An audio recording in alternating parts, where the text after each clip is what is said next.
চলুন দর্শক ফিরে যাই আমাদের আজকের অতিথি অভিনেতা আমিন আজাদের কাছে। আবারও ফিরে এলাম। খুব বেশি ভালো নেই কেন, সেটাই আগে জানতে চাইবো।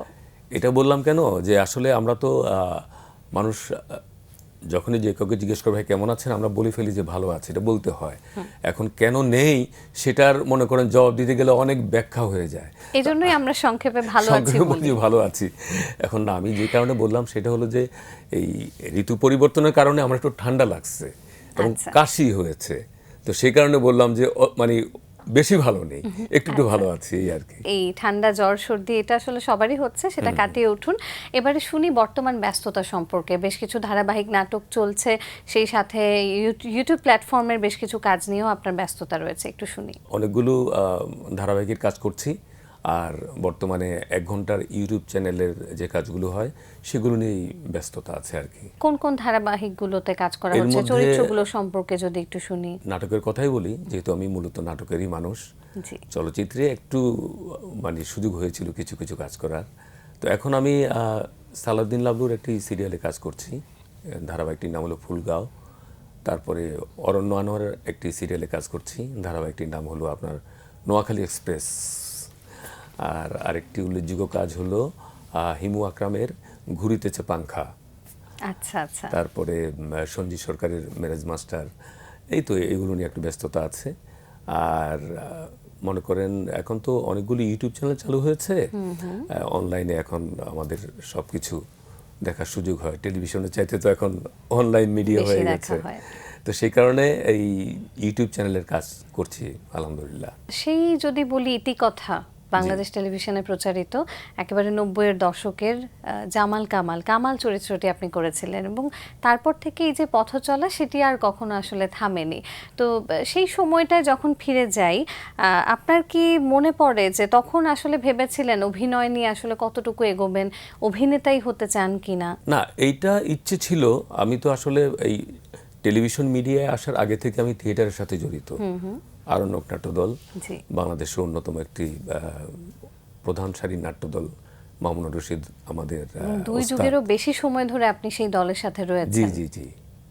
তো ওই থিয়েটারে কাজ করতে করতেই মামুন ভাইয়ের লেখাই ছিল ইতিকথা নাটকটি, সেখান থেকে আমাদের সুযোগ দিলেন। আমাদের বলতে আমার সাথে যার নামটি জড়িয়ে আছে আরেকজন শক্তিশালী অভিনেতা তুষার খান, উনি ছিলেন জামাল, আমি ছিলাম কামাল। তো তখন এই চরিত্রটি দর্শক প্রিয় হয়ে উঠে আর কি। যার কারণে তখন থেকে মনে করেন যে আমি যে আমিন আজাদ এটা অনেকে জানে না, ওই জামাল কামালের একজন হিসেবেই চিনি আর কি। তো এটা নিঃসন্দেহে আমার জন্য অনেক বড় একটা প্রাপ্তি, এবং মজার ব্যাপার হলো যে এটাই আমার কিন্তু টেলিভিশন মিডিয়া প্রথম নাটক ছিল, এবং সেই নাম বহন করেই এখনো চলছি। মানুষ তার কাজের মধ্য দিয়ে দর্শক শ্রোতাদের হৃদয়ে বেঁচে থাকতে চায়। সেই সুযোগটা যখন প্রথম নাটক দিয়েই হয়ে গেছিল, নিঃসন্দেহে সেটা তো একটা ভালো লাগার অনুভূতি দেবেই। সেই চরিত্র, সেই নামটি বহন করে আজও আছেন, সেটা তো নিঃসন্দেহে ভালো লাগার বিষয়। কারণ এত কিছু এখন ঘটে চলে যে আমরা কিছুক্ষণ আগে কি হয়েছিল সেটাও মনে রাখি না। এখন রিলসের সময় আমরা 10 সেকেন্ড 20 সেকেন্ডের ছোট ছোট কন্টেন্ট প্রচুর দেখি, তার মধ্যেও মানুষের হৃদয়ে এখনও রয়েছেন। একটু যদি পেছনের দিকে ফিরে যাই, আপনি ইত্যাদিতে কাজ করা শুরু করেছিলেন কত সালের দিকে? এই যে নাটকটির কথা বললাম, জনপ্রিয় হয়ে উঠেছিল আমাদের জামাল কামাল চরিত্র যেটাতে আমরা অভিনয় করেছিলাম, তার মনে হয় কিছুদিন পরে, সেটাও প্রায় আপনার মনে হয় 95-6 এরকম হবে, ওই সময় থেকে আমি ইত্যাদিতে নিয়মিত বলতে পারেন। দেশের সবচেয়ে জনপ্রিয় ম্যাগাজিন অনুষ্ঠান যদি বলি, সেই ইত্যাদির সাথে আপনি এতগুলো বছর ধরে নিয়মিত করে চলেছেন কাজ। হানিফ সংকেতের সাথে কিংবা ইত্যাদির সাথে আপনার এই যে সংযোগটা বা সম্পর্কটা, সেটাকে আপনি কিভাবে মূল্যায়ন করতে চান? আসলে এই যে আপনি যেটা বললেন যে ইত্যাদি হলো বাংলাদেশের অন্যতম একটি জনপ্রিয় অনুষ্ঠান, নিঃসন্দেহে, এবং দীর্ঘদিন একটা অনুষ্ঠান জনপ্রিয়তা ধরে রেখেছে, এবং সেই অনুষ্ঠানের সাথে আমি যে জড়িত আছি এটা আমার কাছে অনেক বড় প্রাপ্তি। এবং আরেকটি সত্যি কথা বলি যে হ্যাঁ, আমি নাটকের অভিনেতা হিসাবে জামাল কামাল হিসেবে পরিচিতি পেয়েছি এই অঙ্গনে, কিন্তু পাশাপাশি ইত্যাদির যে বিপুল দর্শক অদ্যাবধি আমরা বলতে পারি, তো সেই দর্শকের কাছেও আমি ইত্যাদির আর্টিস্ট হিসাবেও পরিচিত। একদম। হ্যাঁ, তো এটাও আমার একটা ভালো লাগা, একটা প্রাপ্তি, আনন্দের বিষয় আর কি। আর হানিফ সংকেত ভাইয়ের সাথে এখন তো আমাদের একটা পারিবারিক সম্পর্ক মতো হয়ে গেছে, এত দীর্ঘদিন কাজ করছি, উনিও আমাকে পছন্দ করে, একটু ভালো স্কিড যেখানে আমার চরিত্র উনি নিজে সিলেক্ট করে দিয়েছে, না এটা আমিন আজাদকে করতে হবে। তো আমি চেষ্টা করি এই আর কি। এবং আপনাকে আরেকটা তথ্য দিই যেটা অনেকে জানে না, যে একটা সময় ইত্যাদিতে ইংরেজি ছবির যে বাংলা ডাবিং হতো সেখানে হানিফ সংকেত তো মানে প্রধান কণ্ঠটা উনি দিতেন, হ্যাঁ, আর ওনার সাথে যে সহকারী থাকতেন সেটা আমি ছিলাম।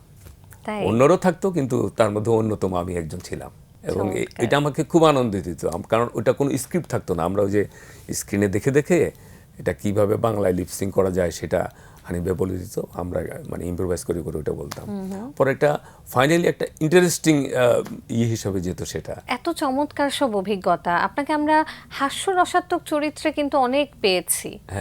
আপনি আসলে ব্যক্তিগতভাবে কি খুব বেশি কি বলবো হিউমারাস মানুষ কিনা? তবে না, আমি হাসি খুশি থাকতে পছন্দ করি, আশেপাশের লোকজনকে নিয়ে হাসিতে থাকতে ভালোবাসি, এটা সত্যি কথা। কিন্তু ওই আর এমনিতে মনে করেন যে হাসি খুশি যে চরিত্রে আমাকে যেভাবে দেখা যায়, আমার কাছে মনে হয় যে আমি একটু ডিফারেন্ট ক্যারেক্টার করতে পারলে আমার বেশি ভালো লাগতো। কিন্তু এখানে মুশকিল যেটা হয়েছে, মনে করেন আপনি মিডিয়াতে যেভাবে আপনি ইন করে একটু মানে পরিচিতি পেয়েছেন, নির্মাতারা ঠিক সেভাবে আপনাকে ডাকবে, যেটা আমিও সাফার করেছি।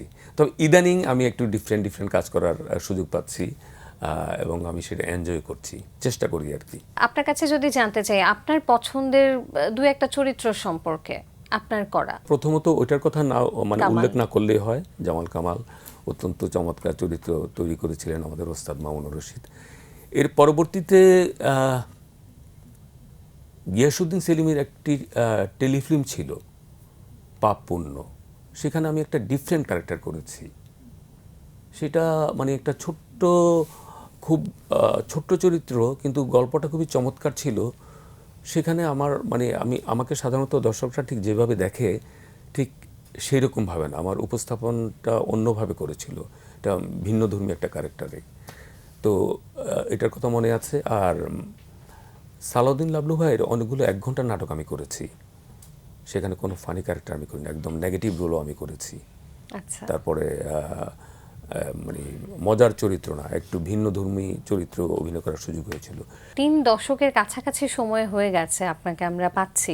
মঞ্চ নাটকের বা থিয়েটারের ক্ষেত্রটাতে যদি একটু চোখ ফেরাই, একদম শুরুর যে সময়টা দেখেছিলেন এখনকার যে সময়টা দেখছেন, দুটোর মধ্যে তুলনাকে আপনি কিভাবে তুলনা করতে চান? তুলনা বলতে কি, এটা আসলে সময়ের বাস্তবতা। আজ থেকে মনে করেন যে 30 বছর আগে থিয়েটার অঙ্গন যেরকম ছিল, তখন মনে করেন যে টেলিভিশন মিডিয়া ছিল না, আমরা একদম নিবেদিত থিয়েটার প্রাণ ছিলাম, আমাদের আবেগ ভালোবাসা সব কিছু মানে তারুণ্য সব কিছু মিলে তখন একদম থিয়েটারের প্রতি নিবেদিত ছিল, এবং আমরা খুব সিরিয়াসলি কাজটা করেছি। এবং আমার সৌভাগ্য হয়েছে একটা ভালো নাট্য দলে আমি কাজ করেছি। আমাদের দলের অভিনেতা অভিনেত্রীরা সুনামের সাথে আমাদের মানে সকল মিডিয়ায় কাজ করছে, আরণ্যকের সবার নাম বললে চিনবেনই আপনারা। তো সেরকম একটা জায়গায় কাজ করেছি। আর তুলনাটা ঠিক আমি ওইভাবে করতে চাই না, কারণ আপনি মানে পরিবর্তনটা তো আসলে সব কিছুতে হয়েছে, তাই না? তো আজকে যারা থিয়েটারে যাচ্ছেন তারা হয়তো থিয়েটারে একটু কাজ করে পাশাপাশি আর একটা টেলিভিশন মিডিয়া কাজ করার সুযোগ পাচ্ছেন। তো আমাদের সময় শুধুমাত্র বাংলাদেশ টেলিভিশন ছিল, যার কারণে সেখানে সুযোগ পাওয়াটা খুবই দুর্লভ ছিল। আর আমরা আসলে থিয়েটারটা যখন করি, হ্যাঁ স্বপ্ন থাকে যে মিডিয়াতে নিজেকে দেখব, কিন্তু এত বেশি থিয়েটার প্রতি আমরা নিবেদিত ছিলাম যে তখন আমাদেরকে ওই মোহটা ওইভাবে মানে আকর্ষণ করেনি আর কি। এখন এই সময়ের যারা মানে থিয়েটারে আছেন তারা যেভাবে বিভিন্ন জায়গায় কাজ করার সুযোগ পাচ্ছেন, এই ক্ষেত্রে তো তখন তৈরি হয়নি আসলে। এটা একটা বাস্তবতা, এটাকে মেনে নিতেই হবে। এখনকার যে সময়ের বা ডিজিটাল যে যুগ, টেলিভিশন নাটকও চলছে, সেই সাথে ওটিটি প্ল্যাটফর্মে প্রচুর কাজ হচ্ছে। আবার এই যে ইউটিউব যে একটা মাধ্যম, ইউটিউব এখন বেশ নাটকের জন্য খুব জনপ্রিয় একটা মাধ্যম হয়ে উঠেছে। এই যে মাধ্যমগুলো বা মাধ্যমগুলোর পরিবর্তন কিংবা ওটিটি এবং ইউটিউবের যে জনপ্রিয়তা, সেগুলোকে আপনি আপনার দৃষ্টি থেকে কিভাবে দেখেন, বা অভিনয় শিল্পীদের জন্য এই মাধ্যমগুলো আসলে কতটা কার্যকর বা কতটা সামাজিকভাবে ইম্প্যাক্টফুল? বিভিন্নভাবে এটা ব্যাখ্যা করা যায়। প্রথমত যেহেতু আমরা একটু আগে থেকে শুরু করেছিলাম, আমরা এখন পার্থক্যটা অনেকটুকু মানে ফিল করি যে আসলে এইরকম করে তো আমরা চাইনি। হ্যাঁ, এরকম করে নাটক হোক, এরকম করে নাটক নির্মাণ হোক। বিষয়টা আমি আপনাকে বলছি, যেমন আগে আমরা একটা 1 ঘন্টার নাটক মিনিমাম 3 দিন 4 দিনে করতাম, এখন আমরা একদিনে করি। এবং সে একদিনে করতে গেলে যেটা হয় যে গুণগত মানটা নষ্ট হয়, গুণগত মান নানা দিক দিয়ে নষ্ট হয়। প্রথমত স্ক্রিপ্টটা আমরা আগের দিন তো পাই না, একজন অভিনেতা হিসাবে আমি যে আমার চরিত্রটা নিয়ে ভাববো সে ভাববার অবকাশটুকু আমরা পাই না। আর একটা জিনিস হলো যে যত তাড়াতাড়ি নাটকটা নামিয়ে দিয়ে যায়, একদিন তো শেষ করতে হবে আপনাকে। তো এই যে প্রসেসটা তৈরি হয়েছে, এটার সাথে আসলে আমাদের মানিয়ে নিতে কষ্ট হচ্ছে। কিন্তু বাস্তবতার যেটা, যে আমরা যারা থিয়েটার করেছি, দীর্ঘদিন অভিনয় করেছি, অভিনয়কে ভালোবাসি, বা আমাদের অনেকের এটা প্রফেশন, আমরা এখন না করেও পারছি না। এবং আমরা এক ধরনের কী বলবো, যে বিষয়টার সাথে আমরা জড়িয়ে গেছি, আমরা মানিয়েও নিয়েছি। জি। কিন্তু এটার ইম্প্যাক্টটা আসলে ইন ফিউচার যে কী হবে আমি ঠিক মানে বুঝতে পারছি না। আর এছাড়াও এই যে ওটিটি প্ল্যাটফর্মে এখন বেশ ভালো ভালো কাজ হচ্ছে, বড় বাজেট নিয়ে বা প্রস্তুতি নিয়ে রিহার্সাল করে, আমরা যেটা জেনে থাকি বাহির থেকে। তো সেই বিষয়টিকে আপনি কিভাবে দেখেন, বা এটি কি একটা বেশ ইতিবাচক একটা দিক হয়েছে কিনা আমাদের এই ইন্ডাস্ট্রির জন্য? ইতিবাচক দিক, ইভেন আপনি শুধু ওটিটি ওয়েব ফিল্মের কথা বাদ দিলে ইউটিউবে কিন্তু অনেক ভালো কাজ হচ্ছে। সবগুলো কাজ যে একদিনই হয়ে যাচ্ছে তা না, 2 দিনেও যে সমস্ত কাজগুলো হচ্ছে দেখা গেল খুব মানে ভালো গল্প, ভালো নির্মাতা, কিন্তু তাদের সংখ্যা খুবই কম। আর ইতিমধ্যে তো আমরা জানি যে আমাদের ওটিটি প্ল্যাটফর্মে বেশ ভালো ভালো কাজ হয়েছে, এটাকে আমি অবশ্যই অ্যাপ্রিসিয়েট করি। আমারও কয়েকটা কাজ করার সুযোগ হয়েছে, সামনে করব। এবং আমি মনে করি যে এখনকার সময়ে এই যে আমরা এই ওটিটি, ইউটিউব, ওয়েব ফিল্ম, এগুলোর সাথে আমাদেরকে মানিয়ে চলতে হবে, এটাই আমাদের সামনের দিকে এগিয়ে নিয়ে যাবে। বর্তমান সময়ে যারা কাজ করছে তাদের কাজকে আপনি কিভাবে দেখেন? তাদের অনেকের সাথে তো এখন আমাদের কাজ করার সৌভাগ্য হচ্ছে, আমরা নিয়মিত করে যাচ্ছি এই জেনারেশনের অনেক নবীন শিল্পীদের সাথে। তো এর মধ্যে অনেক ভালো মেধাবী অভিনেতা অভিনেত্রীর সাথে কাজ করার সুযোগ হয়েছে, এবং আমার মনে হয় যে এই জেনারেশন আমাদের চাইতে কিছু কিছু ব্যাপারে অনেক শার্প। হ্যাঁ, তো আমি আশাবাদী মানে যে তারা আরো ভালো ভালো কাজ আমাদেরকে উপহার দিবে। আপনার করা খুব চ্যালেঞ্জিং কোনো একটা চরিত্রের নাম বলুন। অনেক ক্যারেক্টারই আছে যেগুলো পরবর্তীতে মনে হয় যে আমি আরো অনেক ভালো করতে পারতাম। হ্যাঁ, তো পরবর্তীতে কিছু কিছু নাটক যখন আমার স্ক্রিনে দেখার সুযোগ হয়েছে, তখন মনে হয়েছে যে না, আমি আসলে একজন এভারেজ অভিনেতা, আমার মেধা অতটুকু কুলায় নাই, আমি আর পারি না। এটার সাথে একমত হতে পারলাম না।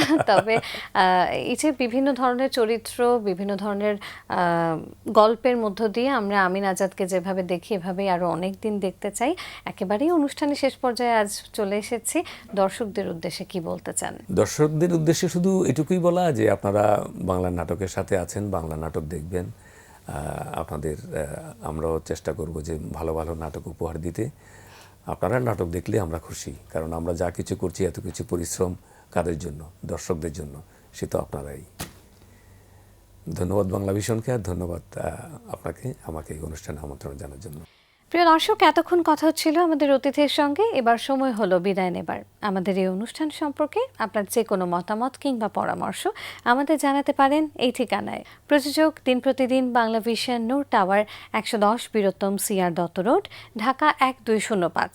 ফোন 96320303 আমাদের ইমেল অ্যাড্রেস dinprotidin@banglavision.tv। জার্মান পদার্থবিদ আলবার্ট আইনস্টাইনের একটি উক্তি বলে বিদায় নিচ্ছি আজ। তিনি বলেছেন, শুধু আইন দিয়ে মত প্রকাশের স্বাধীনতা রক্ষা করা যায় না, দরকার সহনশীলতা। প্রিয় দর্শক, সবাই ভালো থাকুন, সুস্থ সুন্দর থাকুন। আজ সারাদিন সবার জন্য শুভ ও কল্যাণময় হোক।